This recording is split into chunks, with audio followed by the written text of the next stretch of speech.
Hasan Busri, seorang jago carok yang melawan jawara silat Mat Tanjar. Kubu 2 orang bisa mengalahkan kubu yang berjumlah 4 orang dan anehnya Hasan Busri tidak terluka sama sekali.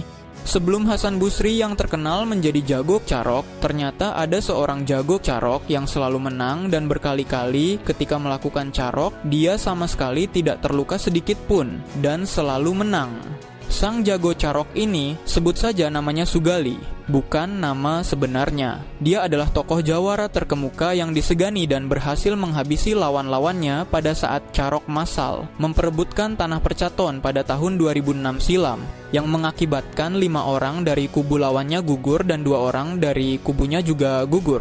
Sugali bukan hanya sekali saja melakukan carok dan melukai atau menghabisi lawan-lawannya, tetapi dia sudah berkali-kali dia keluar masuk penjara. Dan berhadapan dengan banyak orang, sang jago carok ini sudah terbiasa menghadapi sabetan celurit lawan-lawannya dari berbagai arah. Namun yang anehnya, sama seperti halnya dengan Hasan Busri dan Wardi, Sugali ini juga sama sekali tidak pernah terluka sedikit pun.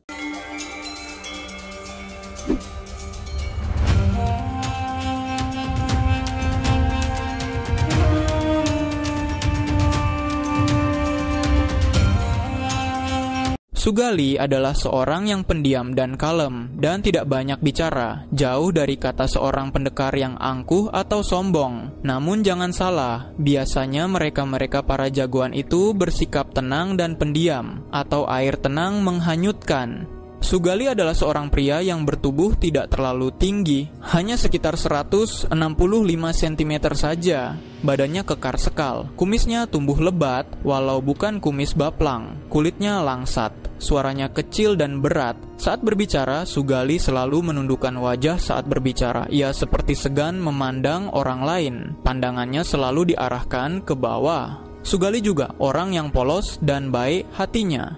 Sugali adalah seorang pendekar jago carok di Madura, sebuah gelar yang diberikan kepada orang yang ahli dan berhasil memenangkan carok. Dalam karier dunia caroknya, Sugali selalu menang dan reputasinya semakin melonjak tinggi di antara para jago-jago carok yang lainnya.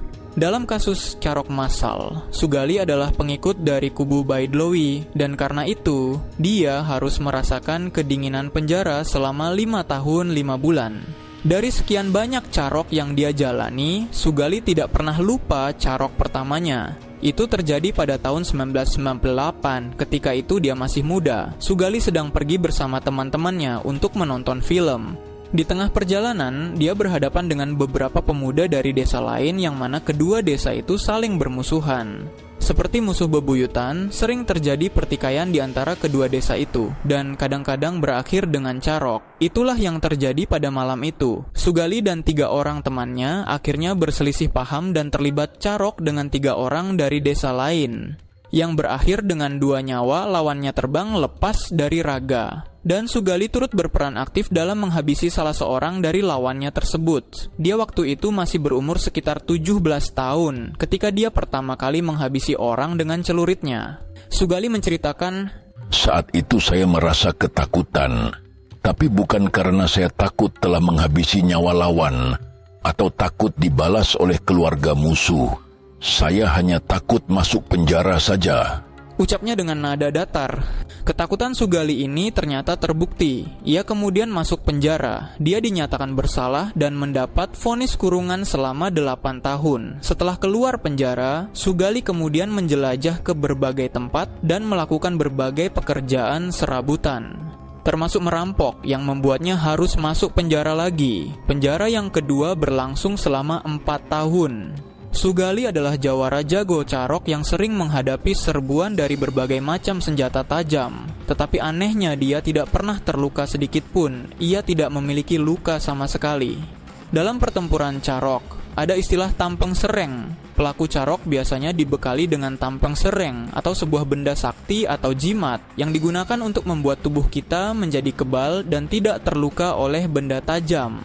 Para pelaku carok biasanya memiliki pagar, yaitu benda sakti yang diberikan oleh orang pintar atau dukun carok. Sang kiai yang dianggap memiliki kekuatan gaib biasanya melakukan nyabis atau sebuah upacara ritual untuk memberikan doa kepada orang yang akan melakukan carok. Namun anehnya Sugali mengatakan dia tidak memiliki jimat atau benda sakti tersebut. Sugali mengungkapkan, "Kalau saya ingin carok, saya selalu minta izin kepada ibu saya. Lalu dia memberi saya air untuk diminum. Hanya itu saja. Saya tidak pernah nyabis ke kiai," ucap sang jawara carok ini. Ternyata, rahasia keselamatan dan kemenangan carok dari Hasan Busri dan Sugali adalah sama, bukan jimat, tetapi mereka meminta air doa dan restu dari ibu.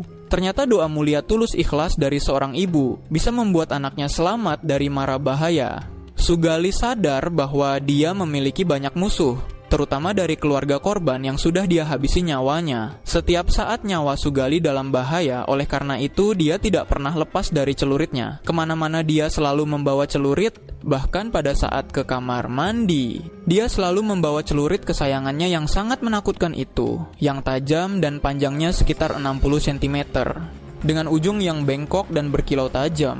Sugali pernah dipenjara 3 kali dan menghabiskan lebih dari 17 tahun di balik jeruji. Ternyata hal ini membuatnya mengerti tentang berbagai sifat manusia, termasuk mereka yang menyebut diri penjahat, preman, atau jagoan. Menurut Sugali, kalau ingin jadi jagoan di dalam dunia carok, maka orang itu harus siap mengorbankan segala sesuatu yang besar termasuk kehidupannya.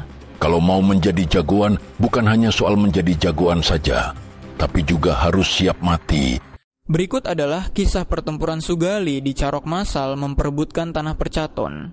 Peristiwa ini berawal dari penguasaan tanah Percaton, tanah desa, di Kampung Nomeh, Desa Bujur Tengah, Kecamatan Batu Marmar, Kabupaten Pamekasan, yang diklaim oleh Kepala Desa Bujur Tengah, H. Musridin sebagai tanah kas Desa Bujur Tengah. Sementara itu dari kubu lain diklaim oleh mantan kepala desa yang bernama H. Baidawi sebagai tanah miliknya, karena sebelumnya konon telah terjadi tukar guling tanah Percaton tersebut dengan tanah miliknya. Dikisahkan pada hari Selasa tanggal 11 Juli tahun 2006 sekitar jam 10 malam di rumah Kepala Desa Bujur Tengah H. Musridin diadakan pertemuan dengan muspika yang diikuti kurang lebih sekitar 15 orang pendukungnya. Termasuk diantaranya adalah Busirin, Manis, Halip, Pak Alimuna, Mukri, Supandi, dan Sugari, dan lain-lain. Rapat itu membahas masalah tanah Percaton, yang konon ada sertifikatnya atas nama H.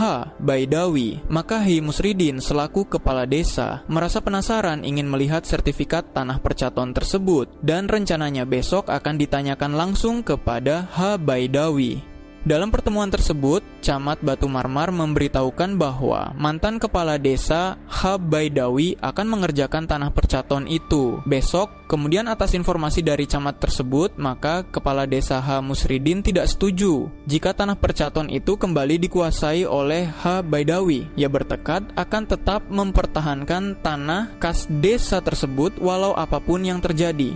Dalam rangka untuk membuktikan keaslian kepemilikan sertifikat tanah Percaton itu, maka pada hari Rabu tanggal 12 Juli tahun 2006, sekitar jam 7 pagi, Kepala Desa H. Musridin kemudian mengumpulkan para pendukungnya, yang berjumlah ratusan orang di pasar Selasaan Desa Bujur Tengah. Maksudnya untuk menemaninya mendatangi rumah mantan Kepala Desa H. Baidawi guna menanyakan kebenaran sertifikat tanah Percaton tersebut.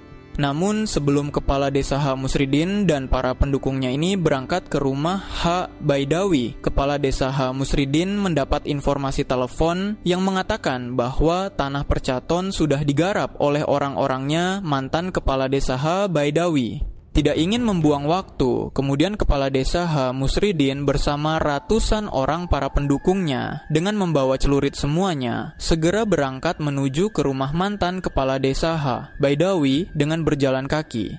Karena kedatangan rombongan besar dari kubu lawannya ini telah diketahui oleh H. Baidawi, maka ia segera mengosongkan rumahnya. Maka ketika rombongan Kepala Desa H. Musridin bersama ratusan orang para pendukungnya ini telah sampai, rumah H. Baidawi telah kosong, tidak ada orangnya.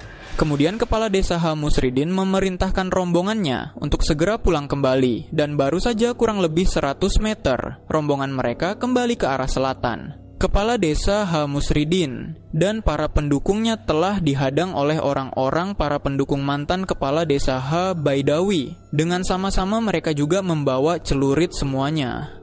Rombongan H. Musridin yang bersenjata lengkap ini berjumlah sekitar kurang lebih 300 orang yang berjalan dari arah selatan, yang tangannya semua telah siap memegang celurit dalam keadaan terhunus.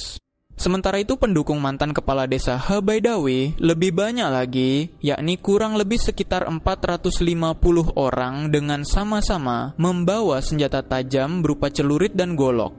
Para pendukung H. Baidawi itu diantaranya bernama Mistrom, Dulbaki, Mat Rideh, Mat Safik, Mat Tuli, Kerok alias Pak Agus, Juhari, Safi'i, Tahan, Suhari, dan Saningnya. Mereka segera menghadang pergerakan rombongan H. Musridin, kemudian rombongan besar dari dua kubu yang berlawanan ini saling bertemu dan saling berhadapan, maka terjadi cekcok di antara mereka.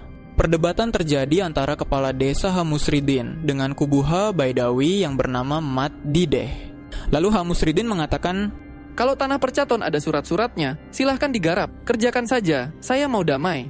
Lalu dijawab oleh Safi'i dari kubu H. Baidawi dengan membawa celurit sembari mengatakan, "Sudah, lebih baik carok saja." Kemudian H. Musridin mengatakan, "Saya mau damai."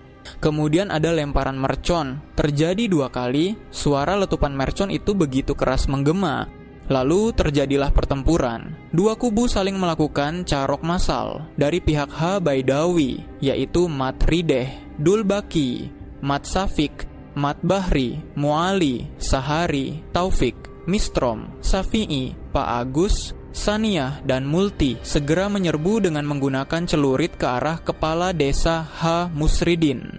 Melihat anaknya dikeroyok, maka ibunya kepala desa H. Musridin, yaitu H. Aziza, mencoba pasang badan melindungi anaknya. Namun naas, akhirnya sang ibu terpaksa menjadi korban juga. Melihat kepala desa H. Musridin dan ibunya diserbu dihujani banyak sabetan, maka para pendukungnya, yaitu Busirin, bersama dengan para pendukung kepala desa H. Musridin yang lainnya, yakni Pak Alimuna, Sidik, Pak Hanan, Mat Yasin, H. Badrut, P. Siar, Sugari Upandi, H. Manis, dan Sulaiman dengan segera bergerak cepat membalas. Mereka menyerbu dengan menggunakan celurit, masing-masing menyabetkan celuritnya ke arah para pendukung mantan kepala desa H. Baidawi. Busirin menyerbu Mistrom Minto dengan menyabetkan celuritnya dari arah belakang dan mengenai punggung kiri Mistrom. Mistrom sempat menoleh ke belakang dan melihat Busirin yang ada di belakang dengan membawa celuritnya. Kemudian Mistrom pun roboh, sedangkan yang sabetan dari yang lainnya mengenai punggung sebelah kanan dan pinggang Mistrom. Pertempuran sengit dari dua kubu itu terus berlangsung, sehingga memakan banyak korban. Dari kubu H. Musridin yang gugur dalam carok massal memperebutkan tanah percaton tersebut adalah kepala desa H. Musridin, Hajjah Azizah atau ibu dari kepala desa H. Musridin, Sinol, Mukri, dan H. Mahrub. Sedangkan dari kubu H. Baidawi yang gugur yaitu Safi'i dan Tahan. Belum lagi ada banyak orang, belasan bahkan puluhan orang dari dua kubu yang berseteru ini yang mengalami luka-luka.